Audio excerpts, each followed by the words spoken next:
It's time for the MotoAmerica AMA FIM North American Road Race Championship, round 3 for 2020. MotoAmerica Superbikes at Road Atlanta from Braselton, Georgia. We're at Michelin Raceway Road Atlanta. Well, hello everyone, and welcome to Race Day. I'm Greg White, standing alongside Jason Pridmore, and in this HONOS Superbike class, Jason, to kick off the year, really, it's been all Cameron Beaubier, minus one miscue at Road America Race 2. No, true story, Greg. The first race at Road America, we both looked at each other after the first couple sessions and went, oh, we're in a lot of trouble here. Cameron's going to run away with everything. And that first weekend, he was absolutely perfect. And it looked like it was going to be a little bit of the same the second weekend. However, going into race 2, he ends up making a mistake, give these guys a little bit of a lifeline, and makes the championship that much closer again. For the 27-year-old Californian, Jason, this is stats since 2018. 44 starts, 37 podiums, and a total points haul of 827 points. Tremendous consistency winning races, and that's what happens when you have a great rider with a great team. And Jason, there's a stack of talented riders behind Cameron Beaubier trying to knock him off the top step.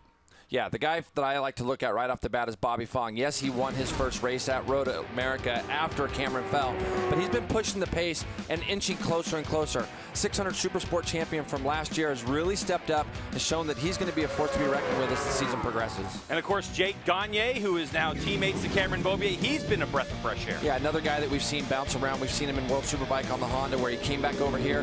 Now he's on a really good team, and he's just kind of chipping away at things as we go. And if it wasn't for a brake problem in race 1 at Road America in our second round, he'd actually be leading the championship right now. And of course, the 2017 champ, his name is Tony Elias. He's looking to recapture championship form. But what is the 37-year-old Spaniard got in store for the rest of this field? That's what we're here to find out. Coming across the line, it's got to be Tony Elias with his first win of 2019. Yeah, great job there. You can see Tony, he just had a little baby boy. So that's probably going to be towards him. That means another month of diapers. Yeah, that's going to be first win as a dad is what that is. So tremendous effort from Tony. For Tony Elias, a lot of success here at Michelin Raceway Road Atlanta. 7 podiums in 8 starts. And Jason, he is on the front row with a bunch of Yamahas around him, and Tony Elias trying to spoil the Yamaha party. Let's get right down to Hannah, who's on the starting grid with Tony Elias. Now, Greg, you mentioned that Tony has actually won the last 7 out of 8 races hosted here at Road Atlanta, and we know he's looking to maximize his points here this weekend. Tony, what are you looking to accomplish in this race? You've been so consistent so far this weekend to keep that positive momentum going. Well, we always want to win, but right now it's Cameron and Yamaha in a really, really strong level, like never before. For us, it's just we are focused on us trying to. We did the test before this race. We found the base. It's a good base to start, to restart, and I think we did the right steps. I don't know exactly where we will be. We just have many information from every single practice, and we'll put it together for this race, and let's see where we go. Thank you so much, Tony. Let's get over to Jamie. Well, Tony Elias is trying to build up some momentum. Ducati rider Kyle Wyman is trying to maintain. He's coming off of 2 consecutive third-place finishes, Kyle. But a little bit of a shake-up here on your warm-up. What happened? Oh, it's just you know, we've been keeping a close eye on the radiator this weekend, just with how hot it is out here, and we've got just a little bit of water in the overfill bottle. So just a little bit of shaking around some residual water from that deal. So. No, we're just getting it sorted out, and we got a good bike, I think, this weekend. We kind of had to do all of our work this morning, it felt like, but we're racing for One Cure this weekend, Flint Animal Cancer Center up in Colorado State University. So I just want to do a good job for them and raise some awareness for them, and it should be a good day. Kyle lines up 5th. We'll see if he can get back on the podium. All right, so Kyle Wyman trying to keep that momentum going. Let's take a look at what faces these riders. 2.5 miles of a pure roller coaster, up and down. You have 5 left-hand corners, 8 rights, built in 1970.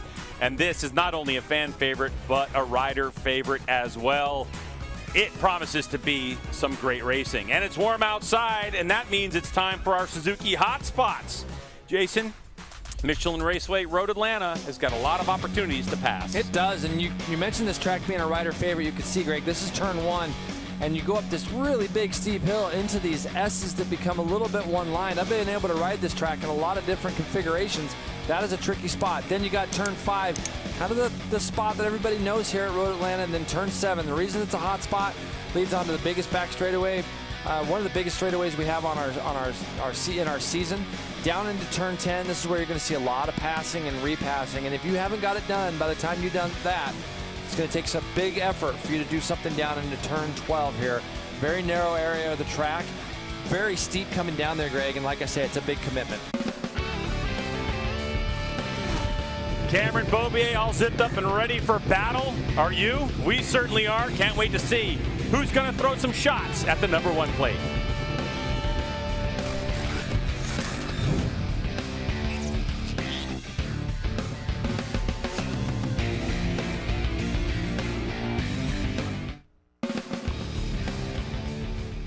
Today's race coverage is brought to you by HONOS, the apparel brand that promotes talent within the adrenaline sports realm. Beautiful day for racing at Michelin Raceway Road Atlanta. Here's a look at the starting grid. Jason Pridmore, not track record pace, but still Cameron Beaubier able to get the #1 spot. Yep, Matthew Schultz in second there, and Tony Elias. We heard from him on the front row. Jake Gagne, Kyle Wyman, Bobby Fong on his B-bike this morning in qualifying. Back there in 6th, David Anthony, then Bradley Ward, Josh Herron, who we're hearing might have a couple issues right now. Then we got Max Flinders, Jeremy Coffey, and Cam Peterson. Back a little bit further to row 5, Jeff May, Corey Alexander, Travis Wyman, and then we got Ashton Yates, Daniela Lewis, and Joe Giannotto. And I believe we got one more, Jeffrey Perk back there on row number 7. Corey Alexander coming off of a win earlier today in Stock 1000 is probably chomping at the bit to get this going. Look at Josh Herron. So some big problems going on for the Scheibe Racing BMW, and it looks like Herron's going to get going. Hannah, do you have anything about Herron? Yeah, I just peeked over the wall here. Our lead grid marshal, Scott Padgett, was giving him a push because it looks like the bike would not start. And Josh mentioned to me earlier today they had trouble getting it started during the Super Pole session as well. But he just got it started and took off. So it looks like he's going to be participating in the race.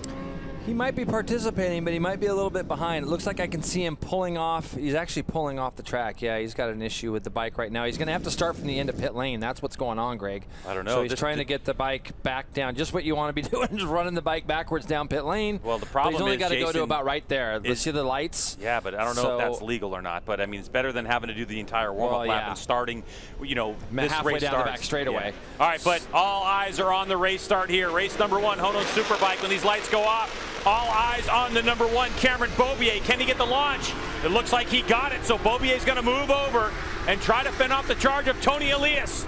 Tony into 3rd spot, and teammate to Beaubier, Gagne, goes up the inside. Is Gagne, the 32, going to lead us into turn #2? What a move by Jake Gagne, and yes, he is in the lead. And that's what you got to do. You cannot let Cam just get that clean air out front and just start taking off. That's what these guys are big time afraid of. It looked like Kyle Wyman got bucked up out of the seat as they exited turn 1, but you can see there these two Yamaha Attack R1s now are pulling away, Greg, as they go up over the top of turn 5. Jake Gagne knows he has the talent. Tony Elias with some rear end issues early on, but Elias on the M4X Suzuki holding on to 3rd, and Matthew Schultz, who was desperate to get a better start than he had before, didn't get that. Meanwhile, a couple of Yamahas off in the distance. The number 11 trying to hold off the 33 right now. And here comes Kyle Wyman as he goes past Schultz as they go up over the little rise down the back straightaway. But Gagne is going to lead them into turn 10 on the opening lap. Is Cameron Beaubier trying to do anything with his teammate this early? He's not. So he's going to fall back in line. And then you're going to see it's Elias back there in 3rd with Kyle Wyman in 4th. These two guys, though, Greg, have done exactly what they wanted to do. Dream start for them, and they're going to probably have a good 2nd to a 2.5 lead on the opening lap. How about 32 Jake Gagne? Takes the lead early on the Monster Energy Attack Performance Yamaha with Tony Elias in tow, but man, am I impressed with Kyle Wyman right now on that Ducati. Kyle Wyman found himself in a gravel trap earlier today. Yeah, he did. He found himself in turn 7, Greg. He told me that he got out of turn 6 a little faster than normal, and it put him in there a little bit hot, and he ends up tipping off into turn 7. And right now, as we see these guys coming at us through turn 5, what they have on the first lap, Greg? 1.9 lead from first to third there. This is a really good start for Jake Gagne. This is going to be nice for him to be able to lead Cameron Beaubier around. Beaubier is going to take his time with him here as they go through turn 7. He'll probably be a nice draft pass down the back straightaway if it happens anywhere, Greg. I don't see these two guys messing with each other too much. We had a little discussion with them earlier about some different things that they do, and we'll get into that here in a minute. Jason, you mentioned Kyle had a bit of a tip over during the Super Pole session. He crashed in turn 7, but aside from a clip-on the left side of the bike, it was completely fine. Pass for the lead. Cameron Beaubier into turn 8, takes over the lead. Now Beaubier is going to put his head down and try to get away from his teammate Jake Gagne. So we thought maybe Beaubier was going to be patient and let Gagne lead, but Jason, in this heat as well, the one thing you don't want to do is be in the draft of another rider for too long. It starts to cause your bike to overheat. Talking to so many of these riders from the different classes, they say, man, when you get behind somebody or just get behind a couple of guys, their heat goes up so much. And so, you know, that's just because it is very, very warm, obviously, but this is going to be good for Gagne. His whole goal right now is to try to stay as close to his teammate as he can. We've been watching Beaubier go almost a second a lap quicker than these guys throughout the course of the day or so that we've been here. We missed a session yesterday because of the weather, but Beaubier's just been on rails. Now, I mentioned earlier that these guys were doing a couple things a little bit differently yesterday. Talking with both of them in the hauler before the start of this race, they're both doing things a lot more alike now. Gagne was experimenting going back to first gear in a couple of spots that Cam wasn't, and up in the top of the S's and even in a couple other little areas. But now both of them are kind of formatted the exact same as far as where their shift points and things are. And it'll be good for Gagne if he can just keep Cam in his sights for a little bit longer. Jamie Howe, Jake Gagne looking awfully strong right now. He is, and that's what the team was hoping for. You remember earlier today in the other sessions and in qualifying, Jake Gagne was having some electrical issues. They had some intermittent things out around the racetrack. They did get to the bottom of that. It was a connection issue in the wiring harness, so they have fixed that issue. They don't expect it to pop back up during this race. We have 16 laps remaining, and they're hoping for the best. And I'm looking right now, Greg, Kyle Wyman is coming down the pit lane right now, and just to give those people an idea of what's going on, you can see him going down the board on our left side of our screen there. So it looks like Kyle Wyman is going to at least park it maybe out of this race. There he is, the 33. So Kyle Wyman, unfortunately, having an issue on that one Cure KWR Ducati. You can see it, Greg. V4R. Look at that thing. It's overheating so much. It's just, you can see it spewing out the right side of the bike there. And you heard Kyle talking about they've been having trouble keeping that bike cool, and they've had that problem run into them again today. And this, of course, ultimately is a function of the schedule needing to be adjusted during these COVID times. Normally we come to Michelin Raceway Road Atlanta sometime in April. It's a lot earlier in the season. Temperatures are cooler, but now in the middle of this summer heat, you can see how it's affecting some motorcycles. Josh Herron on the number 2, up in the 10th spot. And it looks like he's worked himself past Bradley Ward there, you see on the 57. So keep in mind, this guy got his bike, he ran it back down pit lane backwards, like literally off the bike to get started. He had to wait till everybody goes, and then he was able to get going. So this is coming from pit lane for Josh Herron. So it's made for a little bit of a long day for him. So for Josh right now, it's a matter of just keeping his head about him. Look at Greg, there's going to be some attrition. It looks like he's got a little bit of a problem. Yeah, he's got a problem with the bike now too, Greg. So he's coming down pit lane. So Scheibe Racing, BMW, they've been trying to sort through some electrical issues and other issues going on with the motorcycle. They thought, when I talked to Steve Scheibe, that they would have a handle on it and get incredible race data that they desperately need to go on to tomorrow, but unfortunately they're not going to get it. I was just going to say he's going to try to be a little bit patient, get as much data as he could for tomorrow, and then that happens to him. Matthew Schultz, and then Tony Elias and Bobby Fong. Now keep in mind, Bobby, if this is still his B bike, he hasn't got a ton of laps on this thing, so he's just trying to get himself to maintain. He can still see a look at the podium. He's got his teammate right directly in front of him. Oof. And again, you know, he's going to want to try to get by his teammate. He sees that the other two guys have disappeared. If Bobby Fong can somehow get up there and battle with Matthew, you know, for a podium spot, that would be a win for this team today. This bike, 45 minutes before qualifying today, his A bike rather, got sent down into turn 1 and was jammed in between the tire wall and the air fence that we have down there. So he had to jump on his B bike. He got a minimal amount of laps in that session that he could to get on the grid. And now he still has third place just up in front of him. Well, Jamie Howe, there's a lot of stuff going on in the racetrack, but also all over the place. I'm going to go back to Bobby Fong for just a moment. So those two bikes, the A and the B bike, as you were calling them, pretty similar. They have the same setup. They roll off of onto the truck and then off of the truck, race ready in the same condition. Bobby told me, though, it's not about the bike. It's about him as the rider. He was injured a little bit in that crash this morning. He's not riding at 100%. He said it's his 3 braking fingers that are hurting him pretty badly. So he's not able to get the most out of the bike, but he needs the most that he can in terms of points, which is why he's out there now.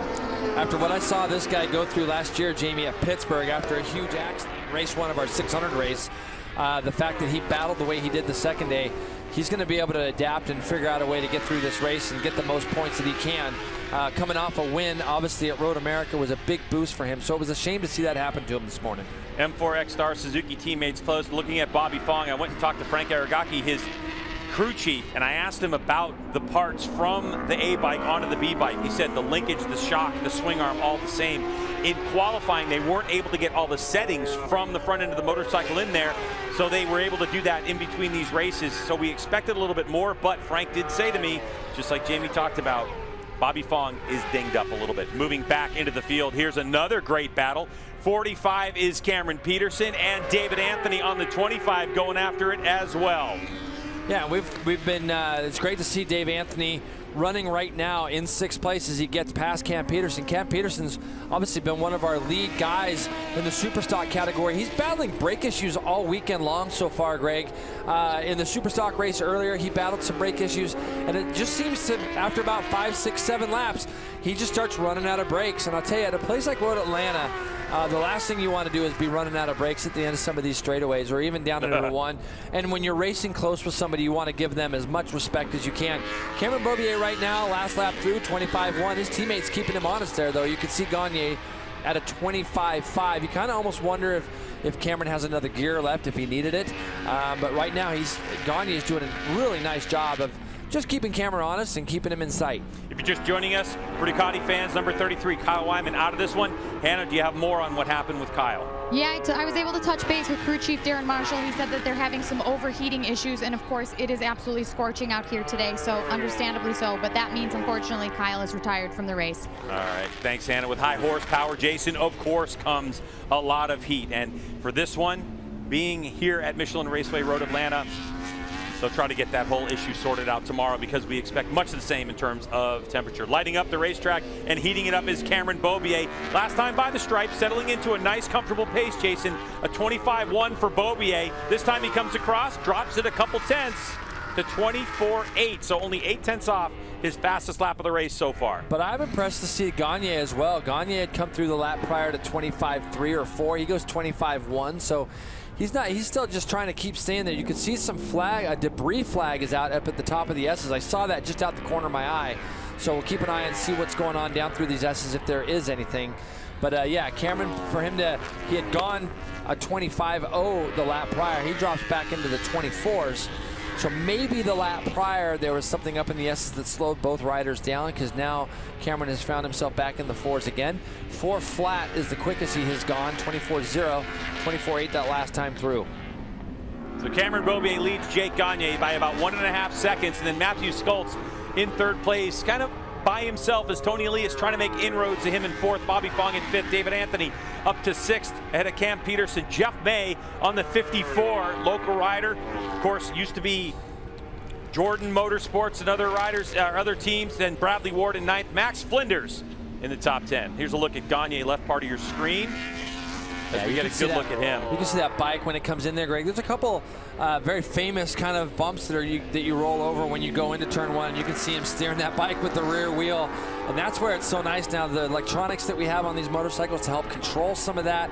This is going up the hill. The bike's getting very light. You're making a direction change with your body. And here's a live view of him now going into 1. I love how the bike goes over the bumps on the entry into turn 1. Very, very smooth and nice.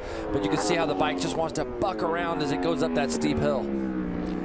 Jake Gagne, as a kid, was a motocross racer just like his pops. Had never been on a road race bike before. They had heard, Jason, that there was something called the Red Bull Rookies Cup tryouts. They went to Barber, and he had to borrow leathers, find a helmet, and the first time he ever got on a motorcycle was Red Bull Rookies Cup tryouts at Barber, and got selected to do that. So it was happenstance, just a flyer from a dealership in his area in Southern California that got his dad and him interested in getting on a road race bike, and here we are all these years later, and a couple national championships in the books for the number 32 Jake Gagne, and just heaps of talent on the asphalt. And when he won those championships, it was just like, it didn't seem like it was going to be, he was going to be stoppable, you know, and the way careers go in this sport and how things have kind of come up and down. And here you go. Here's the battle for third. Anyways, it's good to see Jake where he's at now. Tony Elias, as he always seems to do, he always just seems to kind of gnaw away, and he's got Matthew Schultz in his gun sights still. And these guys are running around. Let's see, the last lap by Greg, they're about 0.8 of a lap slower than the two Yamahas up the road ahead of them. But for Matthew Schultz, we saw him get some kind of rough starts, like you said, at Road America. Today I thought wasn't that bad. At least he was in that top 3, 4, 5 bikes as they went up the hill. And he's been able to kind of maintain some pace right now as they come across. Tony Elias is the quicker rider by about almost half a second. With 10 laps to go, Matthew Schultz looking awfully good right now, Hannah.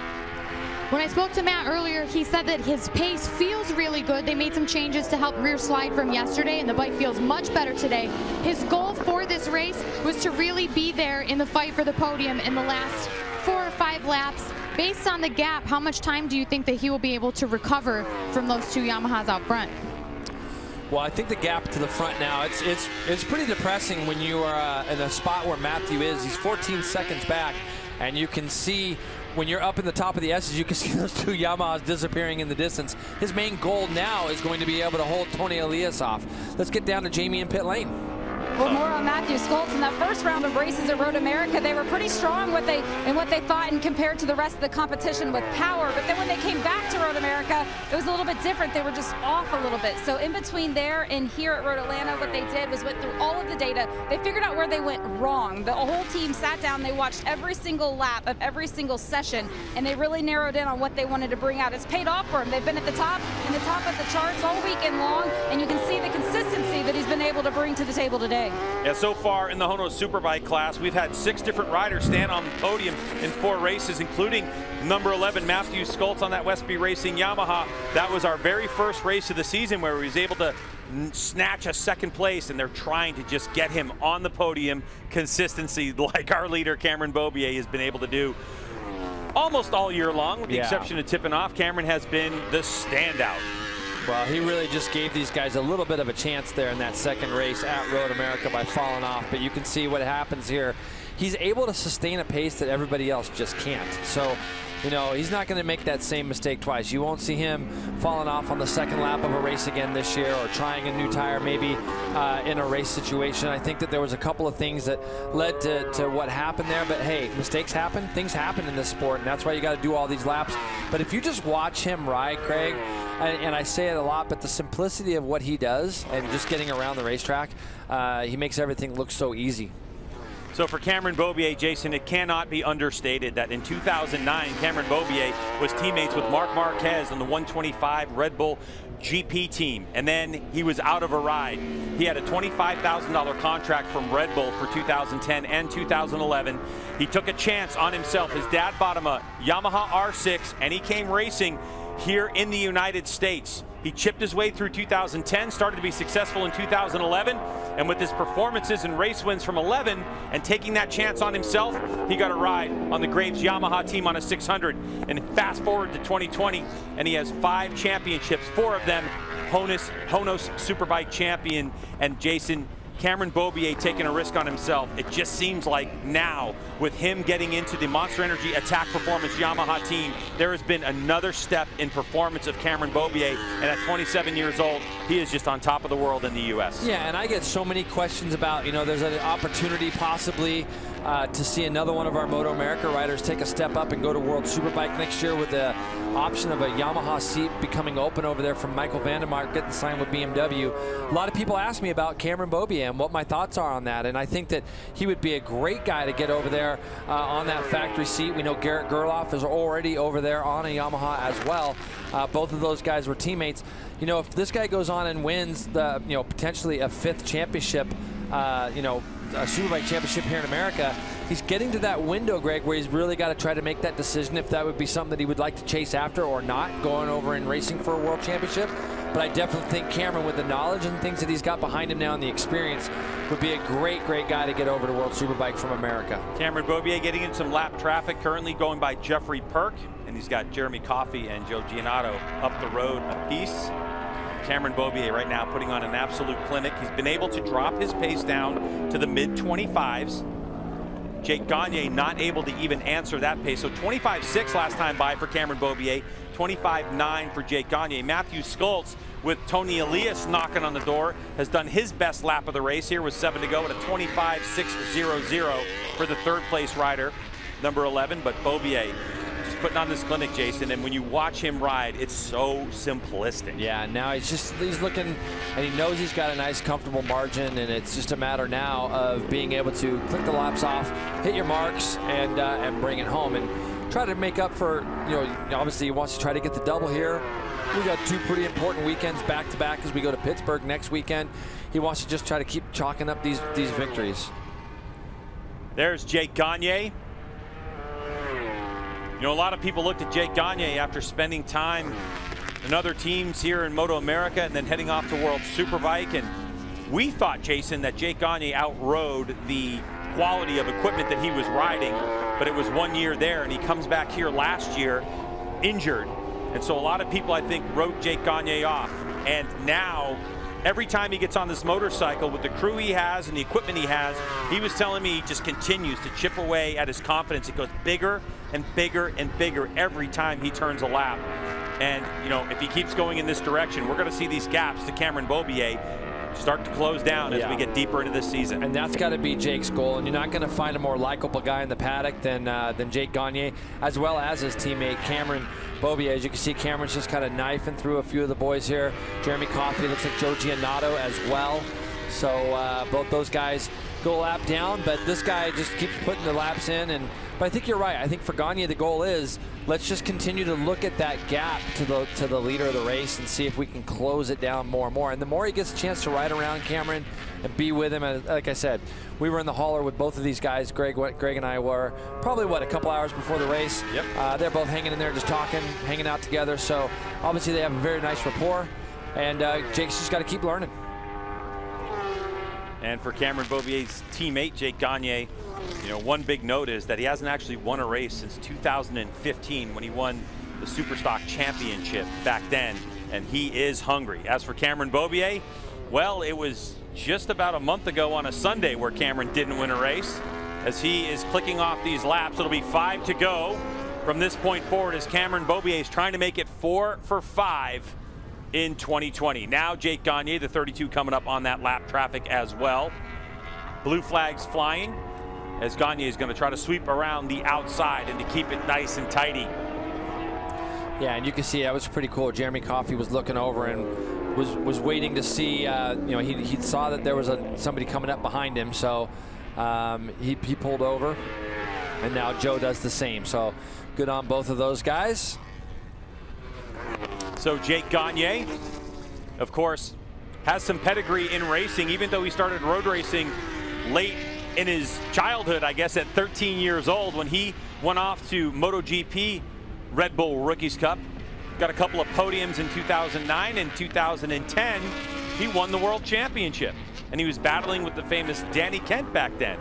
Let's take a look at Cameron Peterson. Yeah, he's your championship points leader. Yeah, looks like he's coming in. Did he stay out, Greg? No, he stayed out. So he stayed out. He's got a bunch of guys coming up behind him right now. He's in 9th, and he's going to pull over and let this group go through. Yeah, Jamie, what do you think about Cameron Peterson right now? Cameron Peterson's one of the riders that's doing double duty on that motorcycle between Superbike as well as the Stock 1000 class. He finished second just over an hour ago in that category, but it was with problems. He's been struggling with the brakes all weekend long. It only goes about 4 or 5 laps before they start to fade away. He described it as he goes to pull the brake and it goes all the way back to his knuckles, so he has very little confidence in the brakes on that motorcycle. I talked to his crew chief, Melissa Paris, after that race, and she said, listen, this Superbike race is 6 laps longer than the last one. We're not sure it's going to make it. Yeah, that's great, Jamie, because I had heard the same, that the Superstock A couple of the guys were worried about making it, but it almost looks like he's got a problem with the right rear foot peg. On the brake side there, it looks like he's got an issue. His foot keeps falling off it, so I'm not exactly sure. As you can see, he lets Cameron by, gives him a little bit of a wave. Yeah, throws him the peace sign. I think Cam's busy. Yeah, Cam's a little busy right now, yeah, for sure. But it almost looked like his foot was falling off the foot peg there on the right side. So have a look at that when he comes back through. Cameron Beaubier going around Cameron Peterson, the South African rider who's leading the championship in the stock 1,000 category. Yeah, I think, Jamie, when we talked to him, I think it was somewhere around 64 race laps scheduled this weekend because of that double HONOS Superbike class and double stock 1,000. But for Cameron Beaubier, it's been a nice day at the office as he has had this under control. He didn't have it as easy as he's had it before. He had to race for it. His teammate Jake Gagne got out to a nice start, but an unexpected pass into turn 10A, and that set Cameron Beaubier off on the pace he's on right now. With 3 laps to go, 25.9 for Beaubier. Jake Gagne behind him does a 25.5. So Gagne is still pushing hard, even though he's 5.8 seconds adrift of your race leader. Going through the top of the roller coaster.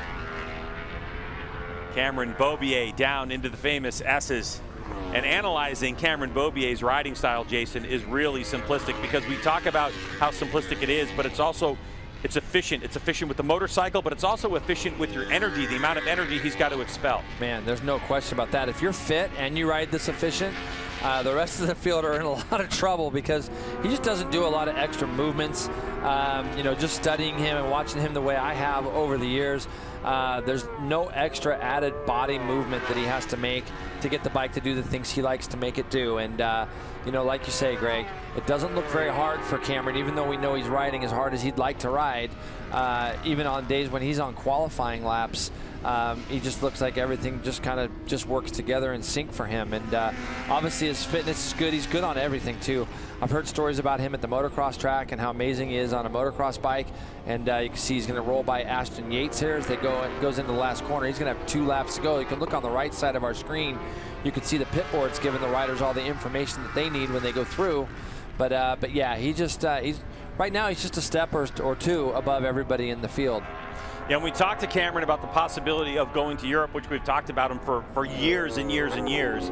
So has Europe talked about the talent of Cameron Beaubier. One of the things he always points to is the fact that he does enjoy going home to California after the races are over. He's got his girlfriend, he has his dog, Golden Retriever, that he loves so much. And Jason, you've been in Europe plenty of times racing. How hard can that be on someone who enjoys being home? Well, you've got to be happy. I think that's the main thing. You've got to be able to find comfort in wherever you decide to lay your claim to your homestead. And I think that for him, he's just got to be able to find a place where he can put a schedule together where he can maybe get back over here at the times that he'd like to. And it just really depends on the rider's motivation. We've had a lot of American world champions in the past, and definitely Cameron would like to put his name on that list, I would assume.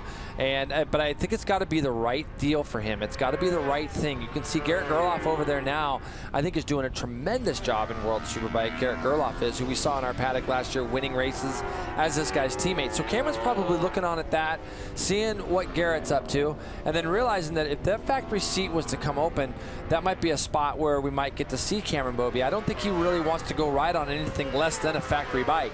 And you can see we got the white flag lap. He's got about 2 or 3 back markers or guys in front of him that he's going to be going through on this lap. But, the talent's there. It's just a matter of the drive. Do you want to get over there? Do you want to go experience some other things?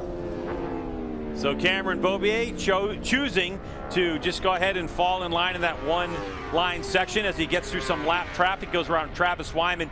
So it's Beaubier leading from Jake Gagne in this last lap and Matthew Schultz. If you look down the left part of your screen, Josh Herron is a DNF in this one. He had to start from pit lane, and then he got out on the racetrack and started to roll really fast, and then he had to pull that bike in. Kyle Wyman suffering from overheating issues.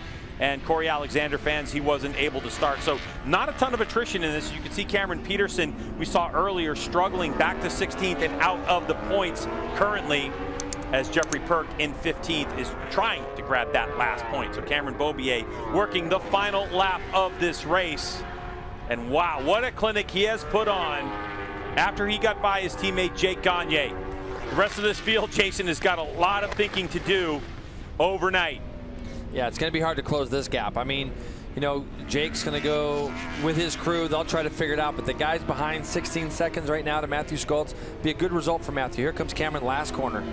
Last corner for Cameron Beaubier. Under the sunshine of North Georgia, Cameron Beaubier will take the win in HONOS Superbike race number 1. And he does it in comfort and style. So congratulations to Cameron Beaubier. His teammate Jake Gagne has taken the checkered flag. The margin of victory will go in the books as 4.7 seconds. Matthew Schultz has also crossed the start-finish line in third as Tony Elias, as we await the arrival of M4 X-Star Suzuki's Bobby Fong. He dinged himself up hard, but Bobby Fong will come home and take 5th place points in this one. Could be critical in his final standings in the championship. Jason, for Fong, he's there, but we know this abbreviated season, every point makes a difference. And that's what makes it hard, because now we got a back-to-back weekend, and let's hope that he's going to be okay. And you can see here comes, looks like Jeremy Coffey and Jeffrey Perk coming to the line. But, you know, the problem is this was a rescheduled race. We were going to be here in April, and we were going to have some time off before, you know, between our races. But with COVID and everything else, scrunched our calendar a little bit together. So for Bobby Fong, hopefully the injuries to his fingers aren't too bad to where he'll be okay next week in Pittsburgh. David Anthony comes across the line in 6th place, matching his best finish of the season. That's going to be his 3rd 6th place finish for David Anthony. Tony Elias with a thumbs up. Tony Elias has got to look at it and say, okay, Cameron Beaubier's fastest lap of this race, a 124 flat. Tony Elias only able to manage a 125.8, so that's a 1.8 second difference in terms of fastest lap of the race. And Jason, why is looking at that fastest lap of the race so critical? That's honestly, Greg, it might as well be a mile. It's so frustrating as a racer, especially at Tony's level, to be that far back. And I know he's going to want to keep closing that gap down. But when you see that, it just goes to show how well the Attack Yamaha team has their stuff together. Cameron Beaubier, the man at the moment. Can't wait to hear what he has to say when we return.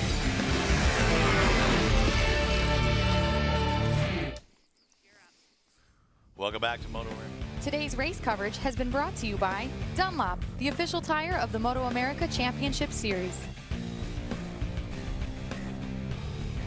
That's the HONOS Superbike class, race number 1 for Michelin Raceway Road Atlanta. As we take a look at the results, Jason, Cameron Beaubier will have 4.7 seconds over Jake Gagne. I think Cam kind of rolled out of it a little bit in that last lap. And then Matthew Schultz, his 2nd podium of the season, 16 adrift.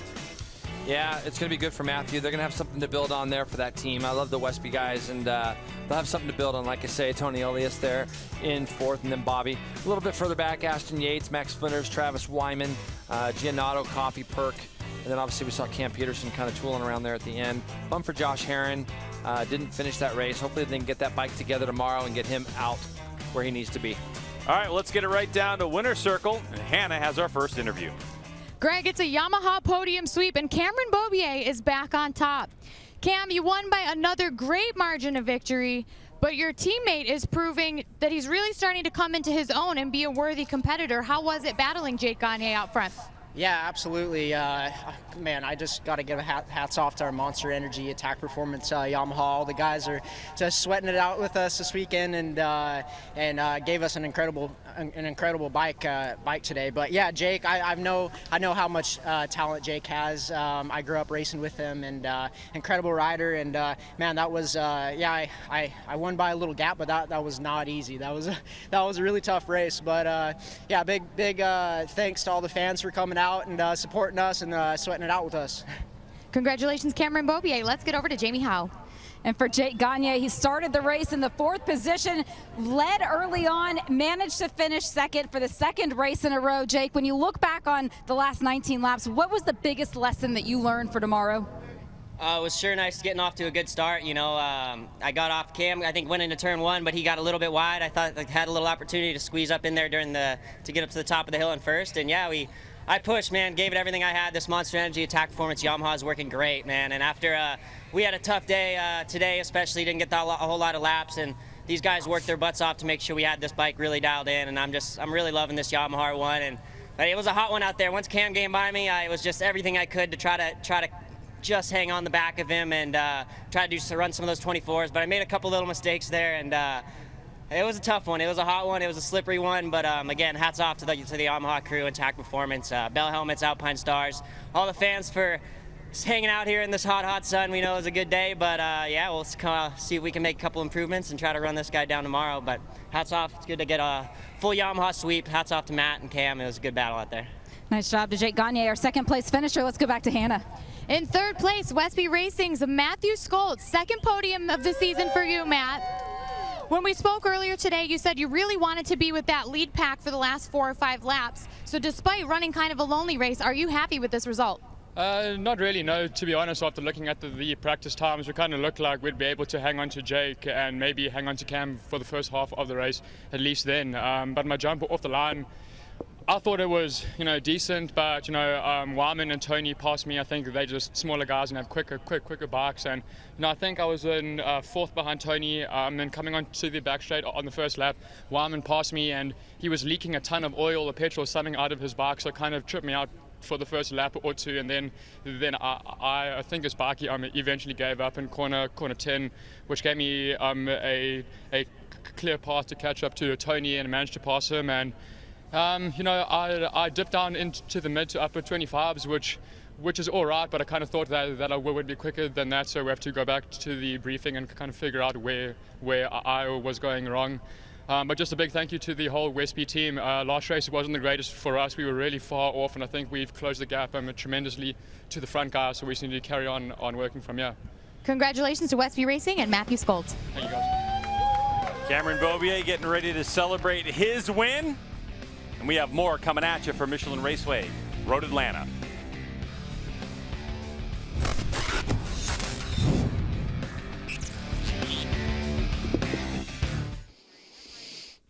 There's the pick of Cameron Beaubier. That was one of those pin it to win it, and he pinned it, and he won it. It was straight and simple. Yeah, he did. It looks like he just had everything under control. We talk about how comfortable he looks all year, and he took his time and made the pass on Jake in the last corner and then pushed a couple really hard and got a break, and he looks good. I mean, it's just crazy to see him at this level. It's a level that we all think that he can ride, and we always question if he should go to World Superbike or whatever. We talk about it all the time, and it would be cool to see Cameron go over there, and especially now there might possibly be a seat open on the Yamaha team there with Vandermark going to a different team. So it'd be really cool to see Cam go over there and see what he can really do.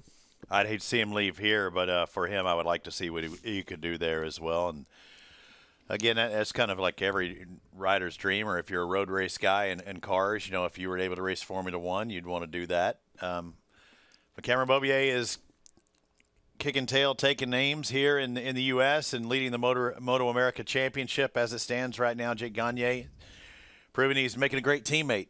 They work well together. You don't see any fighting. You don't see any arguing in there, and they worked well together. And Jake was actually faster for a bit, but when Cameron needed to turn it on, he did. Look at the other guys down there. We talked about the injury to Bobby Fong, and you know what? That adrenaline probably ran off for him. Hopefully he will be good. But there's a guy who can fight with pain. He deals with it, and he proved that last year. Yeah, last year when he got hurt at Pittsburgh on the 600 and then, able to ride the next day was crazy, and then, do the same thing at Barber. It was just – he showed how tough he is, and then – he wasn't the only guy who had some problems today. Cam Peterson had some issues there late. Was running really good. And, Kyle Wyman's having some issues with his Ducati running hot. So hopefully that they can figure that out before tomorrow. Look at that. 3 laps. It didn't take long. Sometimes if they build heat, it's an extended race. You might be 3 laps. And that thing was just looked like a teapot, just whistling. Yeah, when he came in, you could just see the water blowing all over the place. So they're going to check that out, and hopefully they have something where they can fix it. It looks like it's might not be such an easy fix. And then Josh Herron, pulling in home race for him, a lot of friends and family, and he had to start from pit lane, and he was already a couple laps in the top 9, so pretty disappointing for him. You looked at me and said, look at Josh Herron. He was working his way through the field. Who knows where he could have finished. Yeah, because a couple other guys had some issues and dropped out, so he could have definitely, I think, been in the top 7. So hopefully they get it sorted, and then tomorrow be able to start on the grid, and then not have to work so hard early on. Cam Peterson needs some funds. I know the Altus Motorsports Suzuki, they it's a limited budget, or if there's a budget at all, but he just does not have enough funds to get the brakes fixed. And we saw it in the Stock 1000. I think he could have won it. Congratulations, Corey Alexander. But, Cam did not have brakes. He said they changed everything but the calipers. I said, you throw calipers on there? He said, we don't have them. I mean, it's plain and simple. Didn't have them. They actually had to go get a gear shift part from M4X Star Suzuki earlier, I think, this week, just to compete there. Yeah, it's just crazy to imagine that, not have those parts. But, those guys, it's expensive. It's early in the season, and sometimes you don't always have all the parts that you want early that you don't think that you might need. And the thing that's really bad about that is we have a race already next week. Cam needs a sugar daddy. He needs somebody to kick back some money. We'll be back with more. Thanks for watching MotoAmerica Plus. Send it over to the boys in the booth right next to us.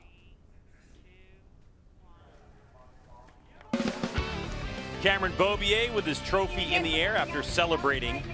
He's celebrating right now at Michelin Raceway Road Atlanta in his 4th win in 5 tries in 2020. Jason Pridmore, let's take a look at the highlights from this race, because the beginning lap or two were pretty exciting. Yeah, well, you can see here, Cam Beaubier got off to a great start. And as you did on our call, Gagne did an even better job at hooking it back up underneath him as they went up the hill into the S's for the first time. And the 32 is going to lead him through, as you can see, Tony Elias and Matthew Schultz and Kyle Wyman just following back there 3rd, 4th, 5th.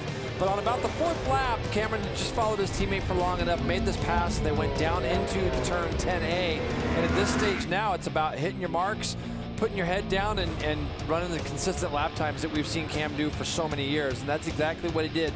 Now, Gagne kept him close for a while, but towards when Cameron was able to just sustain those laps a little bit longer, he was able to pull away from his teammate.